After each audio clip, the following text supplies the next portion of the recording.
Good morning student, Chanakya परिवार में आप सभी का स्वागत है। लास्ट चैप्टर हम लोग 7.6 को कंप्लीट किए थे। आज हम लोग स्टार्ट करेंगे 7.7। अब ये चैप्टर थोड़ा अलग है। अभी तक जितना चैप्टर पढ़े उसमें हम लोग गुणनखंड से संबंधित सवाल को देखें। इसमें भी गुणनखंड होगा, लेकिन गुणनखंड के बाद इसमें सिंपल सा एक भाग भी देना होगा। तो पहला सवाल अगर इसमें देखें हम लोग तो लिख रहा है इसमें क्या कि निम्नलिखित को भाग दीजिए। अब एक नंबर में टोटल 7 सवाल दिया है। इसलिए पहला सवाल लिख रहा है क्या कि AB प्लस AC को A से भाग देना। तो देखो अभी तक जितना सवाल पढ़े उसमें भी यही चीज़ था कि हम लोग एक चीज़ का गुणनखंड करके दूसरे से भाग देते थे। तो इसमें भी वही चीज़ है, लेकिन इसमें भाग देने का तरीका शायद कुछ अलग हो, लेकिन ऐसा तो कुछ नज़र नहीं आ रहा। जैसे हम लोग 7.6 में पढ़े थे, सेम वही कंडीशन से सवाल है और कुछ नहीं ज़्यादा इसमें। तब फिर वही बात है कि ऊपर का पहले गुणनखंड होगा तो एक जैसा चर कॉमन आ रहा है, तो A दोनों में कॉमन है तो A को निकाल लिए, बचा B प्लस C बटे A। ये A से A कटा और बराबर में बच गया B प्लस C। ये हो गया आंसर। अब यहाँ पे ज़्यादा हम समझाने का कोशिश इसलिए नहीं किए क्योंकि ये सारा चीज़ ना हम लोग 7.1 से लेकर 7.6 में बहुत ज़्यादा डिस्कस कर चुके हैं इसके बारे में कि हम लोग कैसे गुणनखंड करते हैं, कैसे भाग देते हैं। ये सारा चीज़ हम लोग पहले ही पढ़ लिए, तो उतना ज़्यादा डिस्कस करने से कुछ फ़ायदा नहीं है। अगर समझ में नहीं आ रहा तो पीछे वाला वीडियो देखो, सारा कहानी फिर समझ में आएगा कि हम लोग वहाँ पे कैसे कैसे गुणनखंड करते थे और कैसे भाग देते थे। तो जो यहाँ पे रेगुलर है ना उसको सारा चीज़ समझ में आ गया होगा कि हम लोग कैसे भाग दे दिए यहाँ। तो आंसर यही बन गया। इसको उतारो।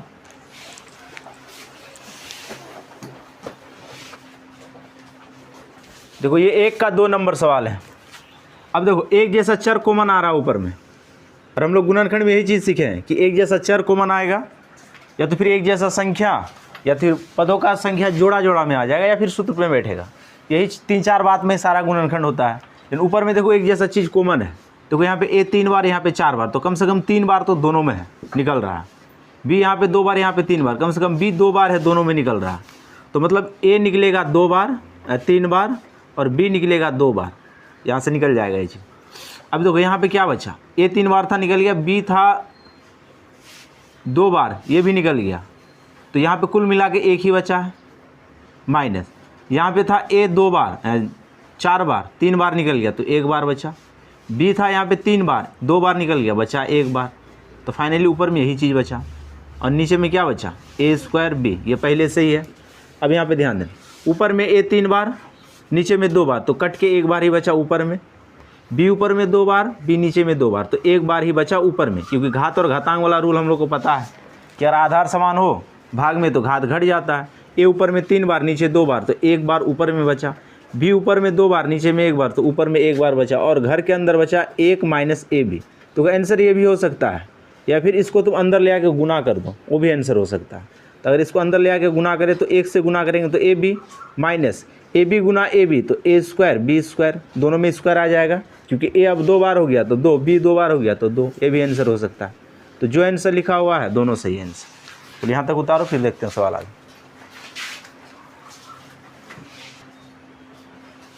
ध्यान देना सवाल में, ये 1 का 6 नंबर सवाल लिखा हुआ है, इसको भाग देना है। मतलब ये पूरा चीज़ को -12 A पे घात 3 B पे घात 3 से भाग। तो सबसे पहले देखो सभी में एक जैसा संख्या कॉमन है, 24 36 48, मतलब 12 तो सभी में है। 12 दूना 24, 12 3 36, 12 चौका 48, 12 तो कॉमन आएगा। उसके बाद देखो A, मतलब चर देखो सभी में, देखो A इसमें भी है, इसमें भी है, इसमें भी है। B भी देखो इसमें भी है, उसमें भी है, उसमें भी है। तीनों पद में B भी है और A भी है, दोनों चीज़ है। अब देखो कम से कम A कितना बार आएगा, देखो कम से कम A तो 5 बार निकलेगा, लेकिन 5 बार निकाल के कुछ फ़ायदा है नहीं। क्यों? क्योंकि देखो यहाँ पे A नीचे 3 बार ही है, तो 3 बार ही कट जाए, कहानी ख़त्म हो जाएगा। तो फिर 2 बार एक्स्ट्रा बच जाएगा। तो उससे अच्छा है कि नीचे जितना बार है ना उतना बार ही हम लोग बाहर निकालते हैं उसको। या तो फिर 5 बार निकालोगे तो फिर 2 बार A बच जाएगा, फिर उसको अंदर ले आके गुना करना होगा, तो बात वहीं पे पहुँचेगा। तो हम लोग 5 बार कॉमन ना लेके हम लोग कम से कम 3 बार ले लेते हैं, क्योंकि नीचे से 3 बार ही भाग लेगा। है तो 5 बार, A 5 बार निकलेगा, लेकिन 5 बार हम नहीं निकालेंगे क्योंकि बाद में फिर एक स्टेप हम लोग को करना पड़ जाएगा ज़्यादा सवाल में। उसी प्रकार से देखो B नीचे 3 बार है ना, ऊपर में देखो B यहाँ पे 7 बार, यहाँ पे 6 बार, यहाँ पे 5 बार, तो कम से कम B तो 5 बार सभी से निकलेगा। तो 5 बार नहीं निकालेंगे, नीचे देख रहे हैं 3 बार, तो 3 ही बार B को निकालते हैं, तो B भी निकल गया 3 बार। अब देखो फाइनली यहाँ पे क्या बचा, 12 दूना 24, 2 बचा। ए यहाँ पे था 6 बार, 3 बार निकल चुका है तो बचा 3 बार। बी यहाँ पे था 7 बार, निकला है 3 बार तो बचा अभी और 4 बार। इस जगह का कहानी ख़त्म हो गया। अब इसमें आ जाओ, -12 × 36, 3 बचा। ए देखो 7 बार है, निकला है 3 बार, बचा 4 बार। बी है 6 बार, निकला 3 बार, बचा 3 बार, माइनस। अब यहाँ पे देखो 12 चौके 48, 4 बचा यहाँ पे। ए देखो 5 बार है, निकला 3 बार तो बचा 2 बार। बी 5 बार, निकला 3 बार, बचा 2 बार।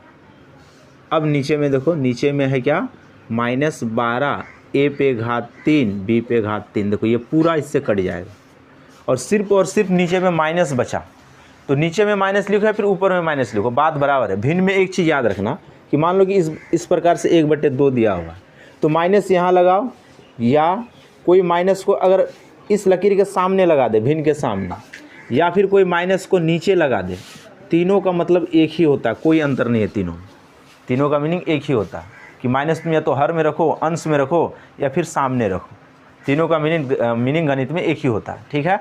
अब देखो ये माइनस नीचे है तो ऊपर चल जाएगा, तो ऊपर जैसे जाएगा तो जो माइनस में उसको प्लस बनाएगा और जो प्लस में उसको वो माइनस कर देगा, क्योंकि ये माइनस इस ब्रैकेट के बाहर है और ब्रैकेट के बाहर है तो ये गुना में है। तो अंदर में जिसके साथ ये जाएगा वो सब को उल्टा चिन्ह कर देगा, मतलब माइनस को प्लस करेगा और प्लस को माइनस करेगा। अब यहाँ पे ध्यान देना सवाल। अब देखो पहला वाला पद प्लस में है तो ये हो जाएगा माइनस, तो -2 ए पे घात 3 बी पे घात 4। अब ये माइनस है तो ये हो जाएगा +3 ए पे घात 4 बी पे घात 3। अब देखो ये माइनस है तो बदल जाएगा प्लस में, 4 ए पे घात 2 बी पे घात 2। ये हो गया आंसर। अब हो सकता है कि माइनस वाले पद को बाद में लिखा हो, लेकिन कुछ फ़र्क नहीं पड़ता है। ठीक है ना। अब हो सकता है कि इसको बाद में लिख दिया, प्लस वाले को पहले लिखा, लेकिन आंसर तो हम लोग का यही है कि इसके साथ माइनस है, इस दोनों के साथ प्लस है। तो चिन्ह अगर अपने जगह पे रहे, कोई परिवर्तन ना हो, तो आंसर वो हमेशा सही होगा। इसको बाद में ना लिख के हम लोग पहले लिख ले, लेकिन बाद में भी माइनस रहता, पहले भी माइनस है, तो मतलब ये भी आंसर हम लोग का सही है। तो ये था 1 का 6 नंबर सवाल। यहाँ तक उतारो, फिर देखते हैं सवाल। ये 2 नंबर सवाल लिख रहा है और इसमें लिख क्या रहा, देखो ये शब्द का ही खेल है इस सवाल में और कुछ है नहीं। बोल रहा है कि 2 व्यंजकों का गुणनफल इतना है, मतलब 2 कोई चीज़ होगा उसको गुना करने के बाद इतना चीज़ लाया है। यहाँ पे ध्यान देना, मान लो कि एक कोई संख्या x है और दूसरा कोई y है, इस दोनों को गुना करने के बाद आ गया मान लो यहाँ पे m।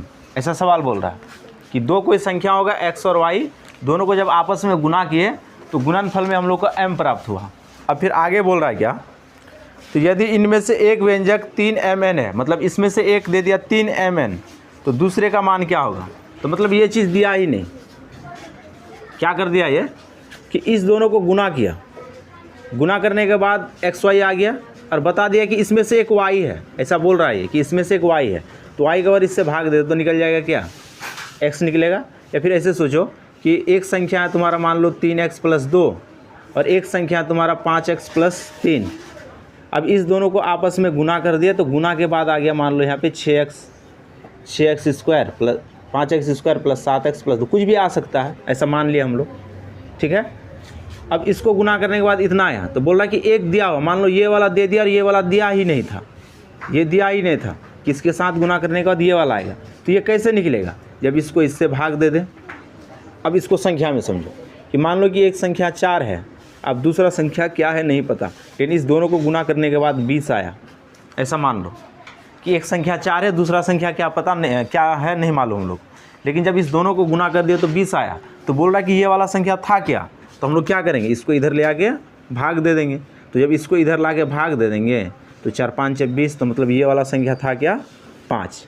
तो इसमें भी वही कंडीशन है कि 2 कोई संख्या था, उसको गुना करने के बाद ये वाला चीज़ आया, उस 2 संख्या में से एक दे दिया, ये मतलब सेम ही था कि इस दोनों को गुना करने के बाद 20 आया, तो ये 20 मतलब ये वाला ये दे दिया है। ठीक है ना। और ये नीचे वाला मतलब ये 4, ऐसा मान लो कि नीचे वाला 4 है, तो मतलब इस जगह पे क्या था कि गुना करने के बाद 20 पूरा होगा। तो इस जगह में क्या था जांचने के लिए क्या किया, इसी 4 को इधर ले आके भाग दे दिया। भाग देने के बाद जो रिजल्ट आया वही यहाँ पे बैठा होगा। तो इसमें भी वही बात है कि 2 चीज़ को गुना करने के बाद ये चीज़ आया, उस 2 चीज़ में से एक चीज़ दिया होगा, तो बोला कि दूसरा चीज़ क्या होगा, तो इसको इससे भाग दे देंगे तो निकल जाएगा आंसर। अब इसको भाग दे सकते हो, ऊपर में 3 कॉमन ले लेंगे, 3 तो सभी में है, लेकिन ये लास्ट वाले में 3 है नहीं, इसमें हाँ लास्ट वाले में 3 है नहीं, तो संख्या तो कॉमन आएगा नहीं। संख्या एक जैसा कॉमन नहीं आएगा, लेकिन चर एक जैसा कॉमन आएगा। देखो इसमें भी m है, इसमें भी m है, इसमें भी m है, इसमें n है, इसमें n है, इसमें n है, तो m n कॉमन ले लेंगे यहाँ पर, m और n कट जाएगा, तो जो बचेगा वही आंसर होगा। तो ये आसान है, इसको ऐसे बना लोगे, इसमें कोई दिक्कत नहीं है। अगर ये चीज़ समझ में आ गया तो ये बन जाएगा। अब देखते हैं हम लोग 3 नंबर सवाल इसमें क्या बोल रहा है। 3 में बोल रहा है कि वह व्यंजक ज्ञात करें जिससे 7a² b² c² से गुना करने पर गुणनफल नीचे वाला प्राप्त हो। फिर वही बात है यहाँ पे कि एक संख्या यहाँ पे दिया हुआ है 4, और मान लो यहाँ पे कुछ खाली है, यहाँ पे दे दिया 15 नहीं, यहाँ पे हम लोग और कुछ मान सकते हैं। मान लो यहाँ पे दे दिया 12। अब बोल रहा है कि यहाँ पे क्या डालेगी, इसको गुना करने के बाद 12 आ जाए, तो फिर वही बात है कि इसको इधर ले आके भाग दे देंगे। भाग देने के बाद जो आएगा वही आंसर होगा। तो यहाँ पे क्या बैठेगा, 3 बैठेगा। तो मतलब 2 नंबर में भी भाग ही देना है। ऊपर वाला जो दिया है ना 7a² b² c², उसको नीचे वाले से भाग दे देना, तो जो आएगा भाग देने के बाद वही इसका आंसर होगा। तो यहाँ तक कोई दिक्कत नहीं होना चाहिए, यहाँ तक सवाल आसानी से बनेगा। अब सवाल को हम लोग आगे देखते हैं। सवाल जो 4 नंबर से सवाल लिखा है, यहाँ से सवाल बनने लायक है और अच्छा सवाल दिया है यहाँ से। तो इसमें पहला सवाल लिख रहा है 4 का, x² प्लस 11x प्लस 30, इसको भाग देना हम लोग को x प्लस 5। अब देखो ये पीछे वाले चैप्टर का सवाल है, ठीक है ना। तो पीछे वाले चैप्टर से कैसे सवाल बना कि सबसे पहले ऊपर का गुणनखंड करने के बाद तब इससे भाग लगाएंगे हम लोग। और ये 7.6 तक हम लोग यही चीज़ पढ़े हैं कि ऊपर वाले का गुणनखंड करके तब नीचे वाले से भाग दिए। तो इसमें भी सबसे पहले ऊपर वाले का गुणनखंड। अब गुणनखंड करने के लिए हम लोग के पास 4 तरीका है कि एक जैसा चर कॉमन हो तो नहीं है, एक जैसा संख्या कॉमन है तो नहीं है, जोड़ा जोड़ा पद है तो ये भी नहीं है, ये सूत्र पे भी नहीं है। तो सवाल अब कैसे बनेगा, तो याद करो इस लास्ट वाले को हम लोग 2 भाग में तोड़े थे। मतलब ये 30 को हम लोग 2 भाग में तोड़े थे। 2 भाग में तोड़ने के बाद जब इसको गुना किए तो ये पुर गया 30, जोड़े या फिर घटाए तो पुर गया अंदर वाला, मतलब ये 11 पुर जाना चाहिए, ये बीच वाला। इस चीज़ को हम लोग 7.6 में बहुत अच्छा से पढ़ें। तो वही कंडीशन पे ये सवाल है। तो जैसे देखो 6 गुना अगर 5 करेंगे तो 6 5 30 पुर गया, और दोनों को जोड़ेंगे तो 11 पुर गया। तो मतलब यही कंडीशन फॉलो कर रहा है। 6 और 5 लेंगे, कोई 15 और 2 भी ले सकता है, लेकिन 15 और 2 लेने के बाद 30 तो पुर जाएगा, और 15 और 2 को जोड़ेंगे तो फिर 17 पुर जाएगा, या फिर घटाएंगे तो भी 13 ही पुरेगा। लेकिन हम लोग को लाना कितना होगा, ये 11 लाना होगा। तो मतलब इसको तोड़ेंगे 6 और 5 के भाग में, गुना करेंगे तो 30, जोड़ेंगे तो 11। तो बस वैसे ही इसको तोड़ देंगे। अब तो ध्यान देना ये टूटेगा कैसे। तो x² plus 6x plus 5x plus का 30 बटे में x प्लस 6। यहाँ पे एक ही बात याद रखो कि जो पीछे वाला चैप्टर को पढ़ा होगा 7.6, जो अच्छा से समझा होगा चैप्टर को, उसको तो ये सारा सवाल में दिक्कत ही नहीं है। अब कोई डायरेक्ट ये चैप्टर अगर पढ़ेगा तो उसको कुछ समझ में नहीं आएगा। तो जिसको समझ में नहीं आ रहा तो पीछे वाला वीडियो देखा करो, उसको सारा चीज़ फिर समझ में आ जाएगा कि आखिर ऐसा क्यों हुआ। अब देखो ये जोड़ा जोड़ा मिल गया, ये और ये जोड़ा बना रहा, ये और ये जोड़ा बना रहा। तो इस दोनों में एक जैसा कुछ नहीं, तो x तो है। यहाँ पे बचा क्या, x एक बार बचा, और यहाँ पे एक ही बार x था वो निकल चुका, तो यहाँ पे 6 बचा। जोड़, इस दोनों में कॉमन 5 आ जाएगा, तो 5 को निकाल लिए हम लोग। तो यहाँ पे बचा x, और यहाँ पे 5 6 30, 6 बचा, और नीचे में जो जैसे था उसको वैसे ही हम लोग लिख देते। अब आगे देखो क्या होगा। अब घर एक जैसा हो गया तो घर आ गया बाहर। अब इस पूरा घर के यहाँ पे x बचा, और इस पूरा जगह पे 5 बचा, और नीचे में x प्लस 5। अब देखो ये दोनों सेम हो गया, ये कट गया। तो फाइनली हम लोग के पास बचा x प्लस 6। तो ये हो गया आंसर। सारा सवाल 7.6 पर ही बेस्ड है। 7.6 जो बहुत अच्छा से पढ़ा होगा वो एक भी सवाल में नहीं फंसेगा, सारा सवाल उससे बन जाएगा। तो यहाँ तक सवाल उतारो, फिर देखते हैं आगे।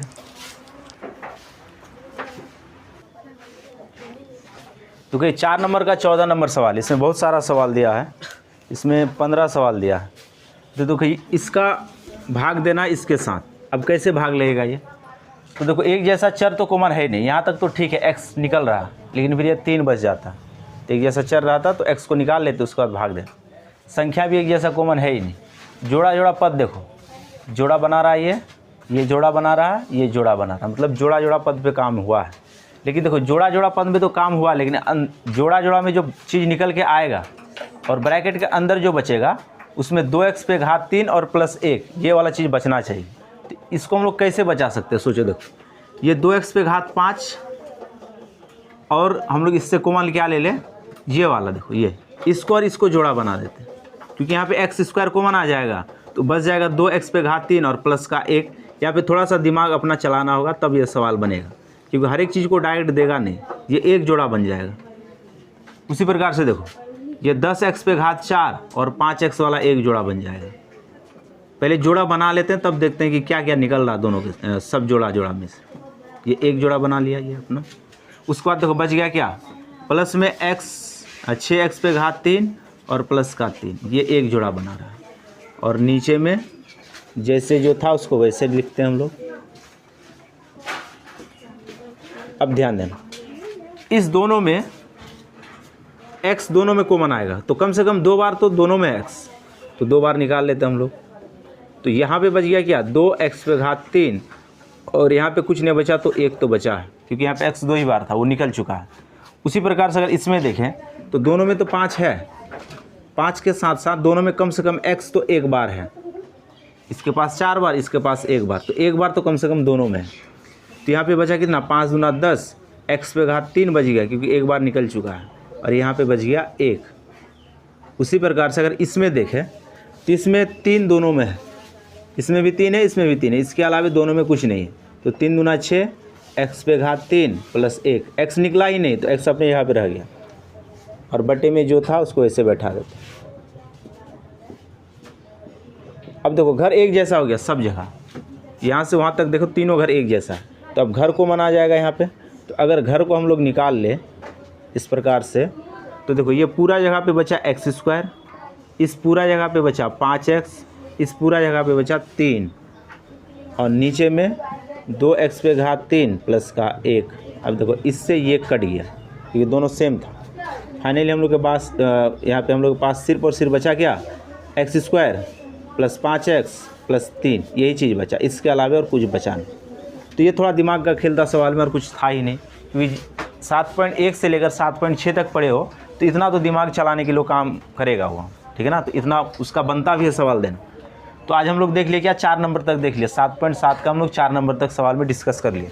अब इसमें 2 सवाल और बच गया, 5 और 6, और इसमें भी बहुत सारा सवाल है, तो इसके ऊपर हम लोग नेक्स्ट वीडियो में डिस्कस करेंगे।